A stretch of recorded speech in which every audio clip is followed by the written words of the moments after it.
Imagine waking up and your body is starving. Your fingers are numb, and the temperature outside has dropped so low that simply walking outdoors for 10 minutes could kill you. Now imagine that this isn't a single bad winter. This is your entire life, every year for thousands of years, with no heating, no insulated walls, and nothing standing between you and the cold except whatever you could kill, sow, or burn. This was reality for our ancestors during the Ice Age. And here's the uncomfortable truth. If you were dropped into that world tonight, with everything you currently know, you would probably be dead before the week was over. Not because you aren't intelligent, but because intelligence alone wasn't enough. Survival during the Ice Age required a level of adaptation so extreme that much of it sounds almost impossible today. And to survive it, our ancestors didn't just adapt. In some cases, they did things that sound less like survival and more like horror. Let's set the scene first because most people underestimate just how brutal this period actually was. At the height of the last Ice Age, around 20,000 years ago, temperatures in many regions were dramatically colder than they are today. Massive ice sheets buried huge portions of North America, Europe, and Asia. Humans, a species that evolved in the warmth of Africa, suddenly found themselves trying to survive in conditions closer to modern-day Siberia than anything our bodies were built for. We had no fur, no blubber, no natural protection against extreme cold. Against Ice Age winters, the human body was completely outmatched. Everything that kept our ancestors alive had to be invented, stolen, or stripped from the bodies of other animals. Which brings us to the first genuinely dark survival strategy: wearing the dead.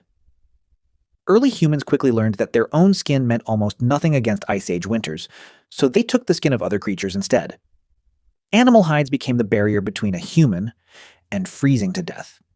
And it wasn't just any animal. Evidence suggests humans used bear hides for hundreds of thousands of years. Think about what that actually required. To get a bear hide, you needed to kill, or at least scavenge from, one of the most dangerous predators in your environment. Then strip it, then wear it, then sleep in it. Your survival depended on wrapping yourself in the skin of something that, under different circumstances, could have killed you instead. For tens of thousands of years, clothing was crude, loose hides draped over the body, effective enough to survive, not effective enough to stay comfortable. And comfort wasn't the issue. Survival was. Because in temperatures this cold, exposed skin doesn't just hurt. It dies. Frostbite would have been a constant threat. Blackened fingers, damaged toes, permanent injuries from a single mistake. There were no hospitals, no antibiotics, no second chances. Then, around 30,000 years ago, a tiny invention changed everything. The needle. A simple tool carved from bone or ivory. Small enough to fit in your hand. Powerful enough to change human history. For the first time, people could sew clothing that actually fit. Instead of draping hides over their bodies, they could create multiple layers that trapped heat and blocked cold air.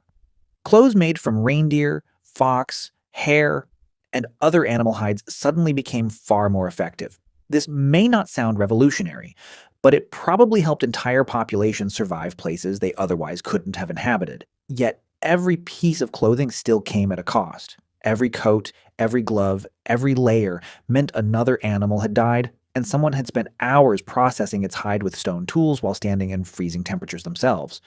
Now, here's where it gets darker. The shelters. In many Ice Age landscapes, there weren't always forests for wood or caves for protection, so humans built with the only large material available, bones, specifically mammoth bones.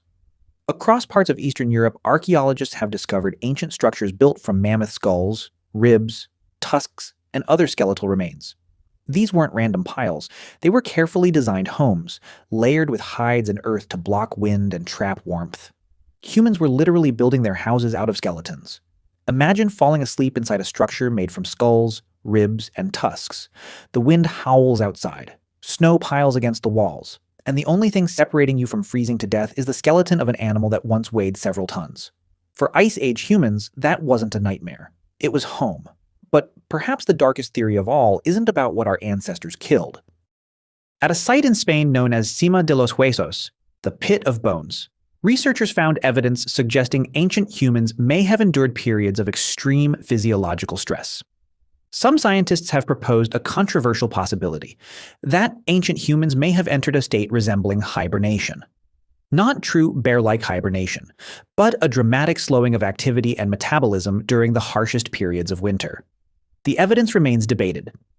Many researchers reject the idea entirely, but the fact that scientists are even discussing it reveals how extreme Ice Age survival may have been.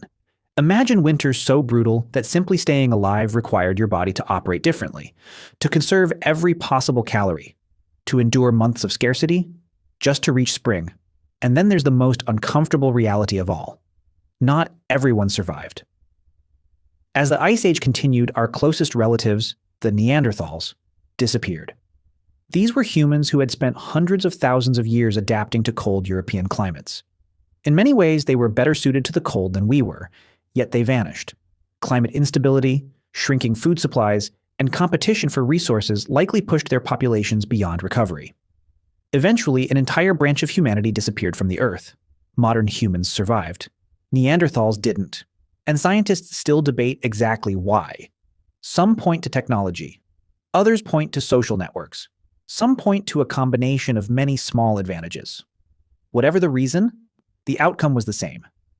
Only one human species walked away. So how did our ancestors make it through conditions that destroyed so many others? The answer wasn't a single invention. It was cooperation. Archaeologists have found tools, ornaments, and materials hundreds of miles from where they originated. Even in some of the harshest environments on Earth, human groups remained connected.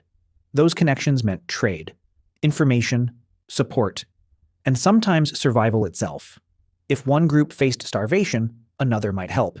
In a world this hostile, cooperation wasn't kindness. It was a survival strategy, and it may have been the greatest survival tool humans ever developed. When you put it all together, the picture that emerges isn't really one of clever invention. It's one of desperation disguised as ingenuity, wearing the skins of dangerous predators because your own skin couldn't protect you. Building homes from the bones of giants because there was nothing else available, possibly pushing the human body to limits we're still trying to understand, and watching an entire other species of human disappear into the cold. We tend to imagine our ancestors as primitive, but survival at this level required something closer to brutal genius. Every invention, every alliance, every adaptation, built directly on top of starvation, frostbite, and fear. Tonight, when you pull a blanket over yourself and complain that it's cold, remember something. Your ancestors survived winters so brutal that entire human species disappeared in them. They wore the dead, slept inside skeletons, and endured conditions that would kill most modern people in a matter of days. The reason you're warm tonight isn't because humans adapted perfectly to the cold, it's because they refused to surrender to it. And generation after generation, they survived long enough to pass that determination on to you.